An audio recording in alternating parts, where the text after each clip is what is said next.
But well, it started off as comments. So when you have a big Instagram account, you're going to miss a lot of messages because people message and it'll go to hidden messages and everything else. You miss a lot of stuff.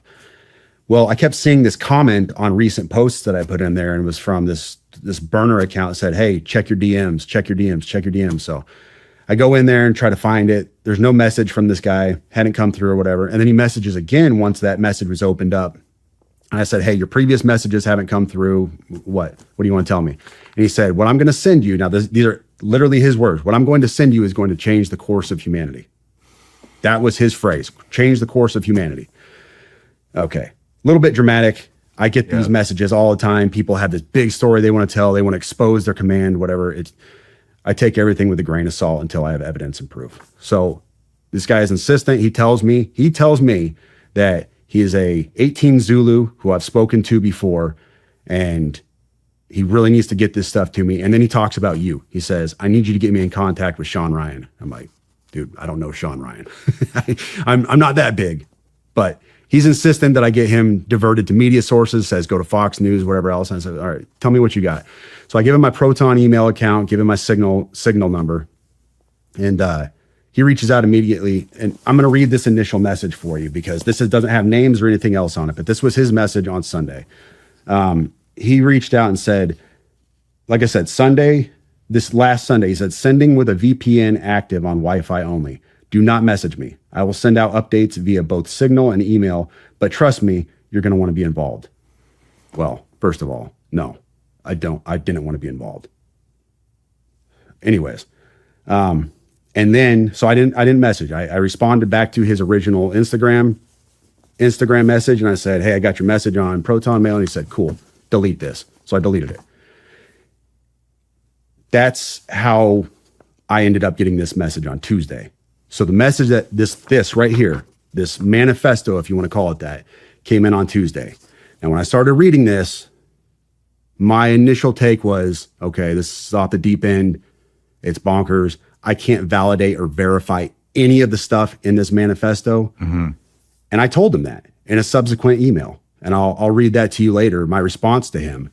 And once again, my response to him elicited, hey, get me in contact with Shawn Ryan, Fox News, and he even said Pete Hegseth. Get me in contact with Hegseth. And I'm like, dude, I don't have the incoming Secretary of Defense's phone number. Sorry, bro. That's the last time I talked to him. So yesterday morning. What date was that? That was Tuesday. That was this Tuesday. So we're Friday now. That was 3 days ago. So the day before. 30th? Yeah, the day before the attack. I dismissed this stuff out of hand. The 31st. It was on the 31st. Yes. In fact, I posted something on my... I told your producer about this as well. But this was a post I made on Twitter. I was just trying to be humorous, off the cuff. It was... I didn't mean anything about it. I was just being humorous for my audience. And I said, my inbox was especially eventful today. Allegations of war crimes, government anti-gravity technology, and fears about being tracked and watched by the feds. It's always, the world is ending and I have this information that needs to get to the media, and never, how you doing, brother? Everything all right? I was just playing off of a meme. Mm-hmm. It was just supposed to be a joke. That was the body of his email that he sent me.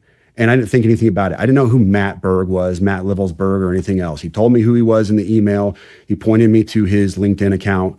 I didn't know any of this stuff. And I was just kind of being humorous with my audience. Like, I get these crazy messages sometime. And then the day after that message, I wake up and it was like, hey, Sam, nobody in the community seems to know this guy. Do you happen to know who he is? And I played that for you before we came up here. Just absolute shock. That's how I woke up yesterday. Do you want to play it now? Yeah. Excuse my language. I was definitely in shock. Let me find this chat. So,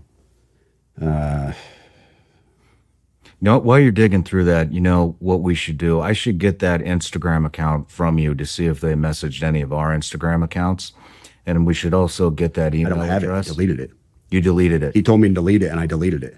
Okay. Yeah. We should also get that email address and see if they sent it in through the website, and see if he tried to contact us. Get that to the FBI. So I'm in a military. Hopefully they actually do something. Yeah, I'm in a military group chat buddy, Green Beret, Corey, he says, at Sam, no, nobody I've asked in the community knows him. You is at 8:46 a.m. yesterday. So I woke up and I said, OF, I'm shaking. This guy emailed me 2 days ago. I'm not playing. And then he said, damn. And then this was my response to him at 8:48. Like, just woke up. Dude, I'm fucking shaking, bro. You don't understand. This guy emailed me and told me he was being watched by the FBI and Homeland Security, but they weren't going to do anything to him because he had a VBID.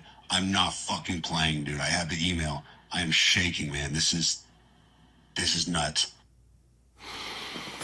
And it goes from there. And I sat there for probably an hour talking to my wife. I'm shaking. I can't even think straight. Like, normal day is shot. And I didn't know what I want to do. Do I sit on this? Do I do nothing with it? I've got to tell somebody. I've got to tell the FBI at least, because this is huge. This is all over the news.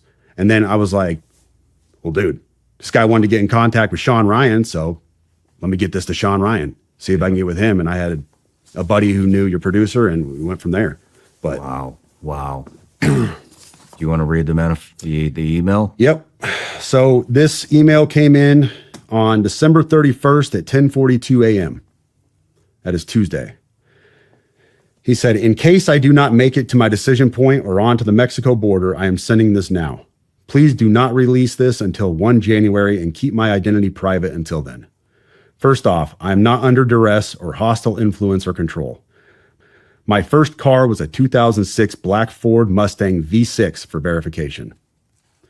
What we have been seeing with drones, he puts that in quotes, he says drones, is the operational use of gravitic propulsion systems powered aircraft by most recently China and the East Coast, but throughout history, the US.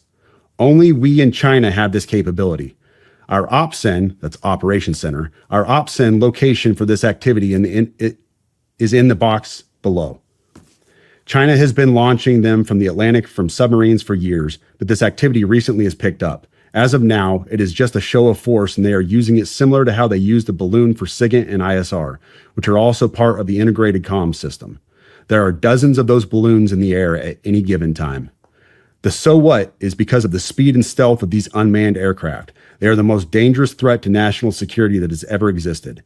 They basically have an unlimited payload capacity and can park it over the White House if they wanted. It's checkmate.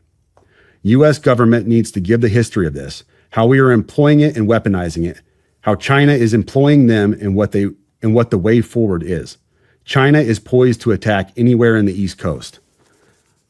I've been followed for over a week now from likely Homeland or FBI, and they are looking to move on me and are unlikely going to let me cross into Mexico, but won't because they know I am armed and I have a massive VBID. Let me pause right there for a second. So he says a massive VBID. When I was talking to the FBI yesterday, they didn't know what a VBID was. I had to explain what that acronym meant, literally. You fucking serious? Dead serious. I said it twice, and he goes, you said that word VBID. Can you tell me what that is? For your audience, a VBID, for your audience who has not been in the GWOT for the last 20 years, a VBID is a vehicle-borne improvised explosive device. In layman's terms, a car bomb, what we saw at Trump Tower. So, backing up, he says, I am armed and have a massive VBID. I've been trying to maintain a very visible profile and have kept my phone, and they are definitely digitally tracking me. Here's where he gets into the other stuff, and this is where we had to redact the names. Well, your producer redacted the names. I have knowledge of this program and also war crimes that were covered up during airstrikes in Nimruz province, Afghanistan in 2019 by the admin, DOD, DEA, and CIA. I conducted targeting for these strikes of over 125 buildings. 65 were struck because of civcas, that's civilian casualties, that killed hundreds of civilians in a single day. U.S. FORA continued strikes after spotting civilians on initial ISR. It was supposed to take 6 minutes and scramble all aircraft in CENTCOM. The UN basically called these war crimes, but the administration made them disappear. I was part of that cover-up with U.S. FORA and agent, redacted, of the DEA. So I don't know if my abduction attempt is related to either. I worked with, redacted, IO staff on this as well as the response to Bala Murghab. Redacted commander at the time, redacted, can validate this. You need to elevate this to the media so we avoid a world war because this is a mutually assured destruction situation. Then he says, for vetting, my LinkedIn is Matt Berg or Matthew Livelsberger. an active duty 18 Zulu out of 110, that's 1st Battalion, 10th Special Forces Group. My profile is public. I have an active TSSCI with UAP, USAP access. What is USAP? Do you know what that is? I don't know what that is. But I checked his credentials on LinkedIn. So that was the first thing I did. I went to his LinkedIn page. First thing I noticed was all of his bona fides were in place. He has all the UAS training from USASOC and everything else. And so I said, okay, at least the guy knows what he's talking about with drones. That was a very rough dig into the guy. But my issue was I couldn't validate or verify any of this information. And I told him that. And how I responded to him was in a subsequent email. I said, this is obviously a very big deal, but I don't have anything to verify this information with. Talking about gravitic propulsion systems without evidence just makes me another UFO talking head. Like, I'm not going to go on my social media page and start talking about UFOs and anti-gravity systems and everything. I don't know what you're talking about. I can't. And he said, can I get on Fox News Contact on Signal as well as Sean's show? Hegseth would be good too. That was his last message to me. Wow. Yeah. You know, the thing is, what is a gravitic propulsion system? To be honest with you, it is a fancy term you're going to find in science fiction. You won't find it in any, as far as I know, you won't find this in any kind of official manual or, scientific research. This is all science fiction. So, but what struck me is his use, what strikes me now, not then, but what strikes me now is his use of a very specific term that nobody else would call it. If you asked me, I would say an anti-gravity propulsion system. That's how I would describe it because I don't know this stuff. He said gravitic propulsion system.